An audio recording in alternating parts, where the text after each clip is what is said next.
Hello friends, આજે આપણે બનાવીશું બે ફ્લેવરમાં મખાના. તો એક આપણે ચાટ મસાલા મખાના બનાવીશું, જેના માટે આપણે પેનમાં 2 ચમચી જેટલું ઘી લઈ લેશું. ઘીને આપણે સારી રીતે મેલ્ટ કરી લેશું અને ત્યારબાદ આપણે તેમાં હળદર અને તેમાં મીઠું સાથે જ ઉમેરી દઈશું, જેથી કરીને એકદમ સરસ મખાના છે તેમાં હળદર અને મીઠું કોટ થઈ જાય. તો આપણે ચાટ મસાલા ફ્લેવરના મખાના બનાવીશું. તો આ રીતે ઘી એકદમ સરસ મેલ્ટ થઈ ગયું છે. હવે આપણે તેમાં અડધી ચમચી જેટલી હળદર ઉમેરી દઈશું અને તેની સાથે જ આપણે તેમાં મીઠું ઉમેરી દઈશું ટેસ્ટ મુજબ. તો આ રીતે આપણે 1/4 ચમચી જેટલું આપણે મીઠું લીધેલું છે, જેમાંથી આપણે ચોપટી જેટલું મીઠું જ ઉમેરીશું અને એકદમ સારી રીતે ચલાવીને મિક્સ કરી લેશું.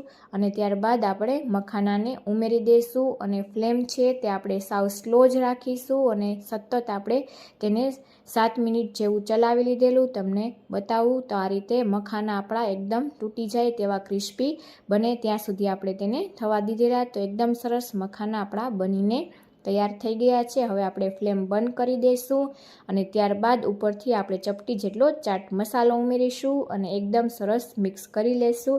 તો આ ચાટ મસાલાવાળા મખાના ખાવામાં ખૂબ જ ટેસ્ટી લાગે છે. તો એકવાર આ રીતે જરૂરથી બનાવીને ટ્રાય કરજો અને તેને આપણે આ રીતે મિક્સ કરી અને બોલમાં લઈ ઠંડા કરી અને તમે તેને એરટાઇટમાં ભરીને સ્ટોર પણ કરી શકો છો.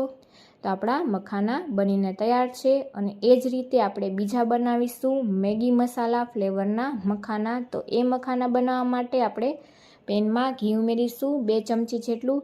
તો આપણે મખાનાને ડ્રાય રોસ્ટ કરીને જ લીધેલા છે, જેથી કરીને આપણે ઝાઝો સમય પણ ન લાગે. તો આ રીતે આપણે તેમાં 1 ચમચી જેટલું કાશ્મીરી લાલ મરચું પાવડર, ચપટી જેટલું મીઠું, ત્યારબાદ આપણે તેમાં 1/4 ચમચી જેટલી હળદર ઉમેરી દઈશું. ત્યારબાદ ચપટી જેટલો આપણે તેમાં ચાટ મસાલો અને ચપટી જેટલો કાળા મરીનો પાવડર ઉમેરી દઈશું અને ત્યારબાદ આપણે એકદમ સારી રીતે ચલાવીને મિક્સ કરી લેશું. અને ત્યારબાદ આપણે જે ડ્રાય રોસ્ટ કરેલા છે મખાના તેને ઉમેરી દઈશું, જેથી કરીને એકદમ સરસ જે 80% જેવા આપણે તેને ડ્રાય રોસ્ટ કરી લીધેલા છે, જેથી એકદમ સરસ 2 જ મિનિટમાં મખાનામાં આ રીતે મસાલો કોટ થઈ જાય અને આ રીતે આપણે હાથમાં લઈ અને એકદમ ક્રિસ્પી થઈ જાય એ રીતના આપણે કરીને તૈયાર કરી લીધેલા છે. હવે આપણે ફ્લેમ બંધ કરી દઈશું અને ત્યારબાદ આપણે તેમાં ઉમેરીશું મેગી મસાલો.